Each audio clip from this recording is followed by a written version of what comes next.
أعوذ بالله من الشيطان الرجيم بسم الله الرحمن الرحيم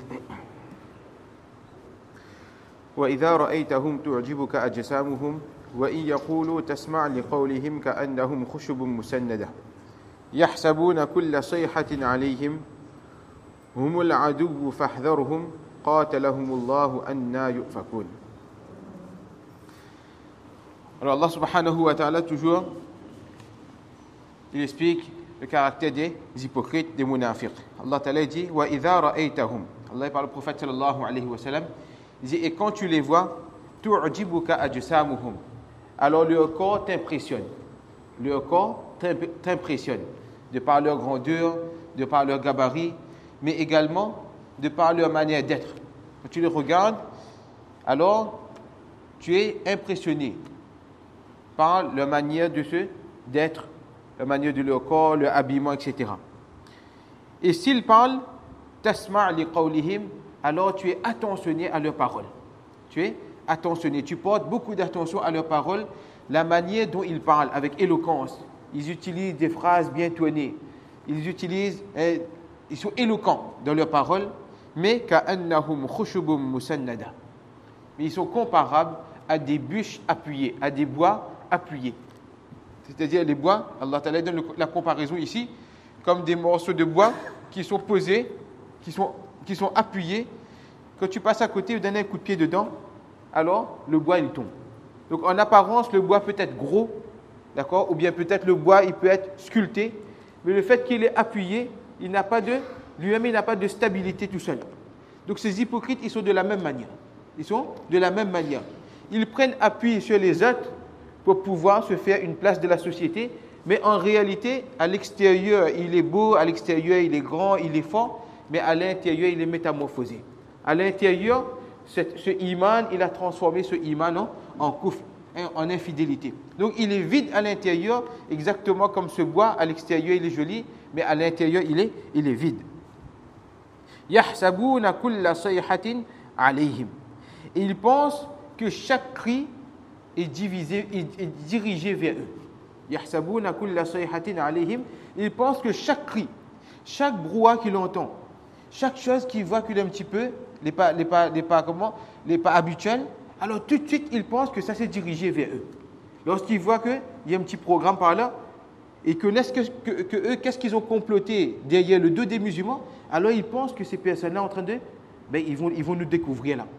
Alors en permanence, ces hypocrites, ils sont dans la crainte, ils sont à l'affût. Pourquoi? Ils ont peur que leur mauvais comportement soit dévoilé aux yeux de la population. Exactement comme une personne, il a parlé avec quelqu'un sur une autre personne. Il a critiqué une autre personne avec une personne. Après qu'il passe, il voit les deux personnes en train de causer. La personne avec qui il a critiqué l'autre personne, et là les deux en train de causer. Maintenant, lui est en train de penser que les deux là en train de parler sur moi parce que ma cause je lis, là comme raconte Ali. Donc en permanence, ces hypocrites, ils voient deux personnes en train de parler, alors ils croient que ces personnes en train de parler sur lui.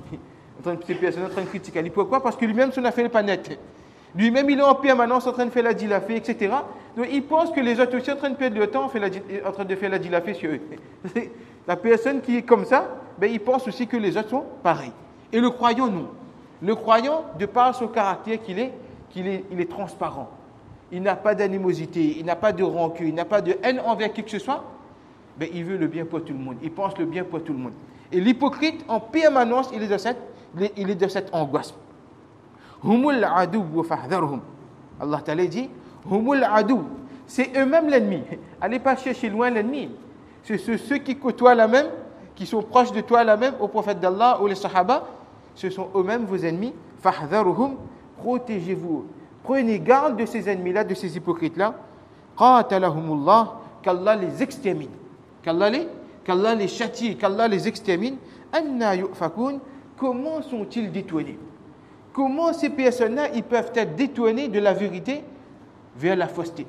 Comment ces personnes, ils peuvent être détournés du bon comportement vers les mauvais comportements, alors qu'ils ont tous les outils, ils ont tout ce qu'il faut pour devenir des personnes qui sont agréées chez Allah subhanahu wa ta'ala.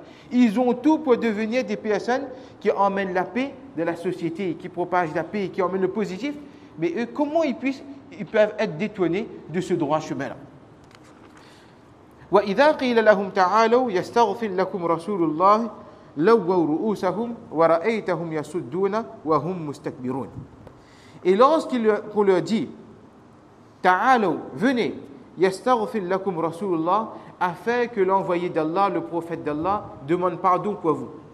Ça c'est à propos de l'histoire qu'on avait racontée au début, qu'Abdullah bin Ubay bin Salul, lorsqu'il a fait cette propagande, d'accord, contre les musulmans, et ayat de Coran a été révélée pour dévoiler qu'il est un hypocrite, et voilà, c'est lui qui a dit ça.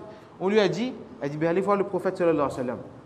Et demande au prophète sallallahu alayhi wa sallam de te pardonner et de demander à Allah pour toi. Maintenant, tout le monde connaît que ce qu'on a fait comme faute et qu'est-ce que tu voulais faire comme propagande, etc.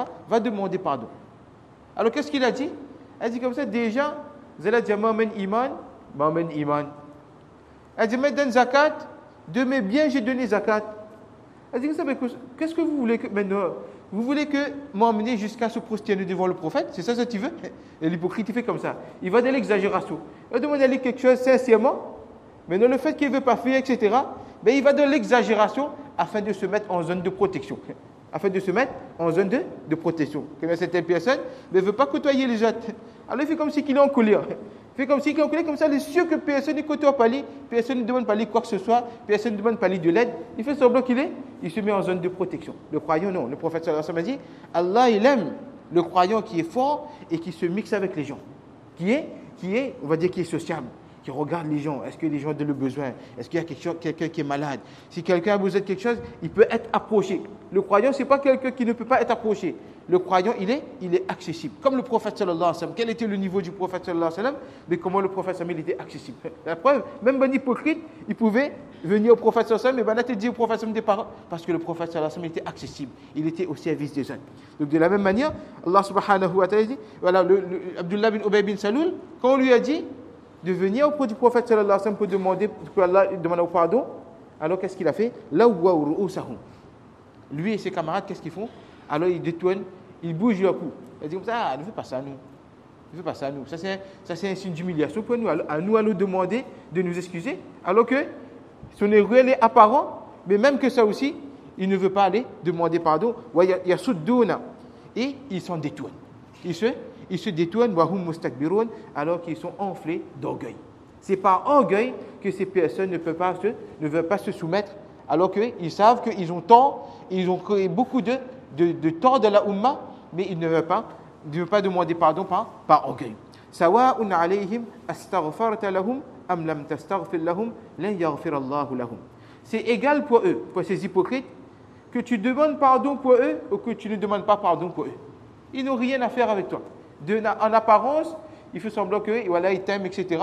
parce qu'ils veulent le butin, ils veulent être protégés, être sous le musulman, ils causent malade du temps. Mais en réalité, ils ne veulent pas ça eux. Donc c'est pareil pour eux que si tu demandes pardon pour eux ou tu ne demandes pas pardon. Alors que le prophète sallallahu alayhi wa sallam demandait pardon pour une personne, mais c'est une grande chose ça. Une fois le prophète sallallahu alayhi wa sallam, pour Hadith Jabir radiallahu ta'ala an, le prophète a fait 25 doigts pour lui en une journée. Les sahabas étaient à la recherche des doigts du prophète sallallahu alayhi wa sallam. Parce que le doigt du prophète sallallahu alayhi wa sallam est accepté par Allah. Et ces hypocrites-là, vous avez devant vous le prophète d'Allah. Il dit, où vient le prophète d'Allah, il fait doigt pour, et ils s'en détournent. Allah dit comme ça, de toute façon, de par leur comportement, de par de ce qu'ils ont à l'intérieur, la yaghfir Allahu lahum. Jamais Allah subhanahu wa ta'ala, il pardonnera ces paroles. Pourquoi? Inna Allah la yahdi al-qawm al-fasiqin. Très certainement, Allah ta'ala ne guide pas un peuple qui est pervers. Allah Ta'ala ne guide pas un peuple qui est pervers, c'est-à-dire qui est obstiné, qui est entêté, qui est têtu. Plusieurs fois, il a donné la chance de se rapprocher d'Allah, de demander pardon, avec son orgueil, etc. Il se détourne, arrive un moment, Allah Ta'ala également, il ferme cette porte de miséricorde, il dit comme ça, que c'est bon, maintenant, allez à où jusqu'à temps, que Allah Ta'ala, sa décision, y arrive. هم الذين يقولون لا تنفقوا على من عند رسول الله حتى ينفضوا. Ce sont eux qui disent, ne dépensez pas sur ceux qui sont avec le prophète d'Allah. Hatta yanfaddu, afin qu'ils se dispersent. Donc ces muhajirs, ils sont arrivés à Madina Munawwara. Maintenant, les gens de Madina Munawwara, ils ont aidé le prophète sallallahu alayhi wa sallam. Maintenant, les hypocrites, ils essayaient de monter la tête des gens de Madina. Ils disaient, reviens, dans la cette maison là-bas, c'est comme si à nous la nourrit bana, et là, ça mange à nous. D'accord? Ils essayaient de monter la tête comme ça. Ils disaient comme ça, maintenant, dépense plus sur bana. Parce que quand on ne dépense pas subhanallah, qu'est-ce qui va se passer? Ce groupe-là va exploser, ce groupe-là va se disperser. Ils vont arrêter de côtoyer le prophète sallallahu alayhi wa sallam parce que maintenant il n'aura plus de nourriture, etc. etc. Qu'est-ce qu'Allah t'a dit? Walillahi khaza'inu samawati wal ard. Il dit, mais à Allah appartient le trésor des cieux et de la terre. À Allah appartient le trésor des cieux et de la terre. Pense pas que c'est toi qui nourris ces muhajirs. Ne pense pas que parce que tu as des biens, que c'est toi qui les nourris. Si tu les nourris, ça c'est un ihsan, une faveur de la part d'Allah subhanahu wa ta'ala. Et ça par le tawfiq d'Allah subhanahu wa ta'ala que tu donnes à ces personnes-là la nourriture. Mais si tu arrêtes de les donner la nourriture, mais quelqu'un pas que Allah abandonne ces gens-là. Pourquoi? Parce que le vrai détendeur de trésors, c'est qui? C'est Allah. Walillahi khaza'inu samawati wal ard. Walakinnal munafiqina la yafqahun. Mais les hypocrites ne comprennent pas ça. Les hypocrites ne comprennent pas ça. Indirectement, Allah est en train de dire aux hypocrites que vous êtes des imbéciles. Vous êtes des imbéciles. Vous pensez que c'est vous qui êtes en train de nourrir ces personnes-là, alors que le raziq, al-razaq, c'est Allah. Et où on est en train de donner, on pense que c'est où qui nourrit? C'est Allah qui nourrit. Avec ou sans eau, c'est Allah qui donne la nourriture. Donc Allah dit, les hypocrites-là, en réalité, ils sont des imbéciles. يقولون لئن رجعنا إلى المدينة لا يخرجن الأعز منها الأذل. Ils disent que lorsque nous allons retourner à Madina Munawwara, la yukhrijanna al-a'azzu minha al-adhal. Le plus puissant fera sortir le plus faible. Le plus puissant fera sortir les plus faibles. Ici, les plus puissants, les hypocrites, ils pensaient que c'est eux les plus puissants. Ils disaient les plus puissants, c'est-à-dire nous allons faire sortir ces muhajirs, ceux qui sont avec le prophète sallallahu alayhi wa sallam. Ça, c'est quand il est arrivé, qu'il a été dévoilé. Alors il a dit que Ben Hypocrite, t'inquiète pas, quand nous arrivons à Madina Munawwara, parce que Ben Muhajir a fatigué nous, le prophète a fatigué nous, on va les faire sortir. Lorsque son fils, qui s'appelait Abdullah également, Abdullah bin Ubay bin Salul, son papa s'appelait Abdullah, son fils aussi s'appelait Abdullah. Lorsqu'il a appris, qu'est-ce que son papa a dit? Son papa a dit comme ça que voilà, ça fait sortir le prophète sallallahu alayhi wa sallam, plus faible, de Madina Munawwara. Le papa a dit, ah bon alors? Alors, lorsque l'expédition est arrivée proche de Madina Munawwara, son fils Abdullah, il a sorti son épée. Et il a pris la chamelle de son papa. Abdullah bin Ubay bin Salul l'a fait assise. Il a dit comme ça, dis-moi un petit coup, c'est qui on l'a considéré les plus puissants et c'est qui les plus faibles? C'est qui les plus honorés et c'est qui les plus humiliés? Dis-moi un petit coup qui tu as dit, quand tu as dit les plus honorés et les plus forts, ou tu parles de qui ou là? Alors il n'a pas répondu. Il a dit, réponds à moi. C'est qui? Sinon on ne rentre pas à Madina Munawwara et on ne sort pas Tel Aviv. Alors le papa était obligé de dire que non, en fin de compte, là, les plus honorés sur le prophète et ses compagnons, et les plus vils et les plus humiliés, c'est nous. Alors, elle dit, vous savez, le bon, là, ma femme dit ça, elle m'a rentré, elle dit non. Elle dit, tant que le prophète sallallahu n'y arrive pas, et le prophète sallallahu ne te donne pas l'autorisation de rentrer dans Madina Munawwara, je ne te donnerai pas l'autorisation.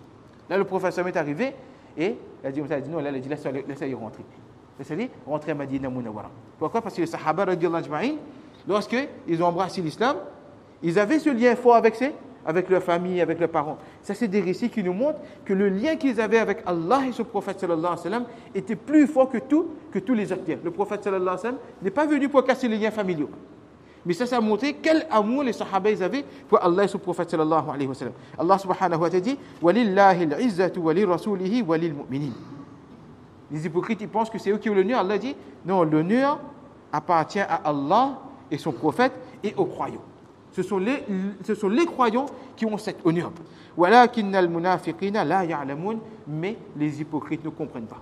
Les hypocrites ne savent pas. Les hypocrites ne savent pas. Pourquoi Allah subhanahu wa ta'ala il a utilisé le mot connaître ici? Parce qu'en réalité, l'honneur, c'est Allah qui donne l'honneur. C'est Allah qui donne l'honneur. Donc, qui Allah va donner l'honneur? Alors ça, personne ne sait.